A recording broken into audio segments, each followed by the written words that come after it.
Hi, Year 5. Welcome to your first grammar lesson. This is going to be a series of small mini lessons. We're going to review what we know about punctuation. We're going to do some new punctuation in our writing, as you can see on the whiteboard.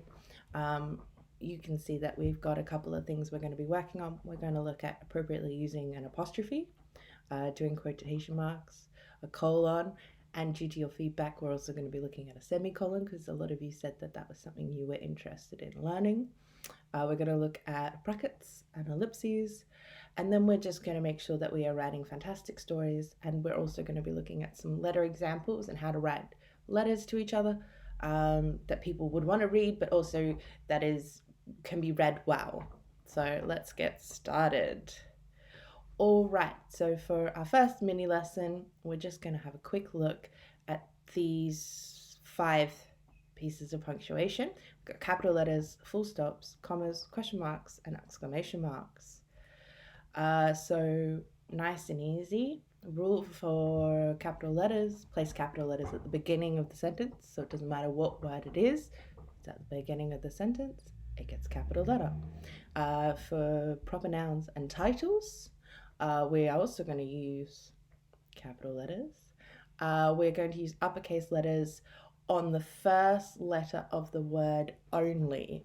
So that's just a nice little reminder that a capital letter only goes at the start of a word. It doesn't go in the middle of the word. There's not a capital S in the middle of session. Example. So I've got an example sentence here. I've always wanted to visit the pyramids of Giza. So there's 3 capital letters in this sentence. One of them is the I, which no matter where we'd put that would always have a capital letter anyway because it is a proper noun. And then pyramids is only a capital letter because it is the title of Giza, so the pyramids of Giza. So when we're using pyramids in other sentences, I went down the street and I saw a pyramid, that would not have a capital letter. It only has a capital letter because it's the title of the place, which is obviously pyramids of Giza. Giza being a place means that it will always get a capital letter. Megatoy Store is a company name. And so when we're talking about company names, all the words will start with a capital letter. You may have noticed this when you go out into the community, that a lot of places will have a capital letter for each word of their company name. All right, let's go. So full stops. So place a full stop after the last letter of the last word in your sentence. Now, I just want to be really clear. When we use a full stop, we're looking at the sentence, which means it's not just the idea that I've written lots of words. Thus, I will put a full stop.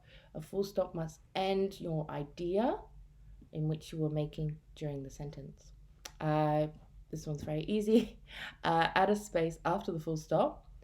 So make sure that your words aren't congealing around the full stop and that you're giving that lots of space. Today is my first day at my new school. Full stop. So the idea is done. I feel really nervous about meeting my new class. Full stop. Now, I know that some of you would be able to make that into a compound sentence where we'd have the sentence and then a joining word and then another sentence. But here, the student has just written these 2 sentences as their 2 ideas. I really hope we have pizza for dinner tonight. Nice and easy. The main idea is done. Commas. Super wonderful. Sometimes commas can be left out. And so it's important that we can reread our writing so that we're making sure that we haven't forgotten our commas when we're doing our writing. So use a comma when the sentence needs a break, but is not at a complete finish. As you can see, I've put a comma right there, and I've used a linking word, which is but. Separate the items in a list with a comma. So that one, we can look at the second sentence. Today at the grocery shop, we bought corn chips, comma, chocolate, comma, bananas, And then the last item in your list always needs an and. Because if we don't have those commas there, you will have bought corn chip chocolate bananas. Now they don't exist. And I'm grateful because that sounds really gross. But so that's why we put the commas, because we don't want corn chip chocolate bananas. All right? We want corn chips, chocolate, bananas, and obviously ice cream. I thought I knew everything about cooking pancakes, comma. Then I found a new recipe book. So again, we're looking at a complex sentence here because I found a new recipe book, not quite making it a full sentence. So commas are useful when we're adding an additional detail to the end of the sentence or highlighting something important within the sentence. Use a quotation mark at the, I better edit that out. Use a question mark at the end of the sentence when the sentence is a question. So sometimes I've noticed while reading through your work that some of us aren't using a question mark when we're asking a question. So it might be through the dialogue, or we're using rhetorical questions and not putting a question mark beside it. Always capitalize the first letter of the word after a question mark because it's the same as a full stop. You look at the bottom, it's got a full stop in it. So let's have a look. Example, Dad, comma, can we go to the theme parks this weekend? So especially when we're using words like can or could or who, definitely saying that that is going to be a question. Why wouldn't you say that? Why would you be so mean? My sister asked me. So as you can see, when we're looking at the question mark appearing in the mid-sentence after a direct speech, we do not need to give it a capital letter. And you can see that because my sister, the my, does not have a capital letter. So it's a really good example. All right. Rules when using an exclamation mark.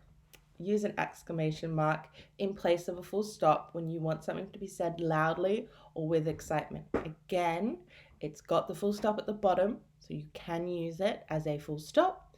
Capitalize the first letter of a word after an exclamation mark unless the exclamation mark appears mid-sentence after direct speech.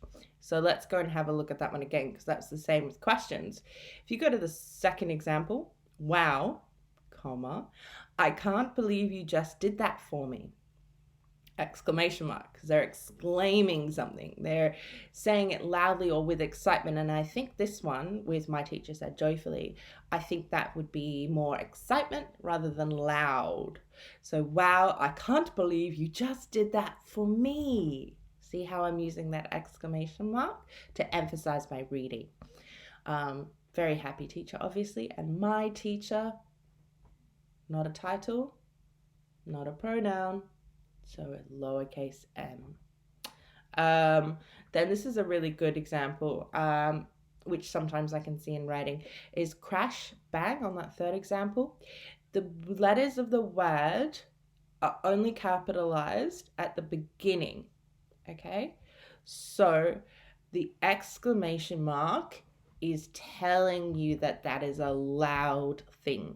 You do not need to capitalize all the letters because you've already explained it. It's like trying to say something twice.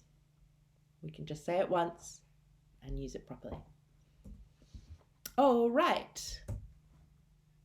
That is the end of your first mini lesson. That was really quick. I hope you'd enjoyed it.